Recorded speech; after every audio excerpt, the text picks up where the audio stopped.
ഈ ലോകത്തിലെ എല്ലാ യാത്രയും ഒരു ഒഴുക്കിനെതിരെയുള്ള നീന്തലാണ്. ദൈവത്തിലേക്കുള്ള ആഴമേറിയ ബന്ധം എല്ലാവർക്കും ഒരു വെല്ലുവിളിയാണ്. അത് ശക്തമായ ഒഴുക്കിനെതിരെയുള്ള നീന്തലാണ്.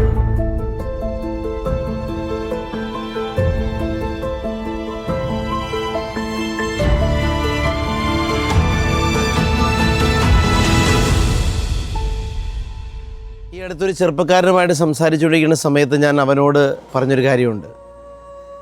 അതായത് ഈ ലോകത്തിലെ എല്ലാ യാത്രയും ഒരു ഒഴുക്കിനെതിരെയുള്ള നീന്തലാണ്. ആത്മീയത എന്ന് പറയുന്നത് ഒഴുക്കിനെതിരെ ഒരാൾ നീന്തിക്കൊണ്ട്, ചിലർ നീന്തിക്കൊണ്ട് പുറകെ വരുന്നവരോട് പറയാം നീന്തിക്കോ നീന്തിക്കോ എന്ന് പറയുന്നതാണ്. ആര് നീന്തൽ നിർത്തിയാലും മുങ്ങിപ്പോവും, ആര് നീന്തൽ നിർത്തിയാലും ഒഴുകിപ്പോവും. ലോകത്തിൻ്റെ വഴി അതാണ്.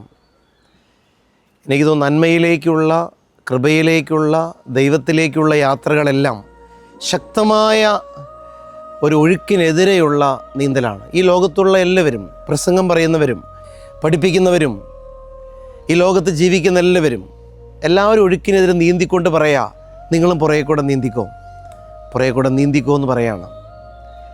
അപ്പോൾ അതുകൊണ്ട് നമ്മളെല്ലാം ചിന്തിക്കേണ്ട കാര്യം, ഇത് ആർക്കും ഒരു എക്സെപ്ഷൻ ഇല്ലാത്തൊരു യാത്രയാണ്.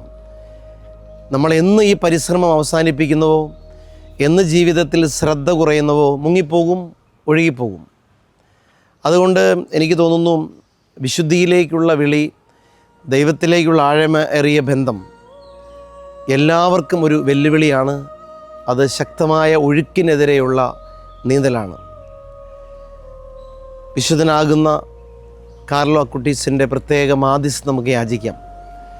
തീർച്ചയായിട്ടും ഒരുപാട് കാര്യങ്ങളോട് മല്ലടിച്ചും സ്ട്രഗിൾ എടുത്തും പരിശ്രമിച്ചും മാറ്റിവെച്ചും ത്യാഗം ചെയ്തുമാണ് കാർലോ അക്കുട്ടീസ് വിശുദ്ധ പദവിയിലേക്ക് എത്തുന്നത്. വിശുദ്ധൻ്റെ മാധ്യസ്ഥം നമുക്ക് പ്രാർത്ഥിക്കാം.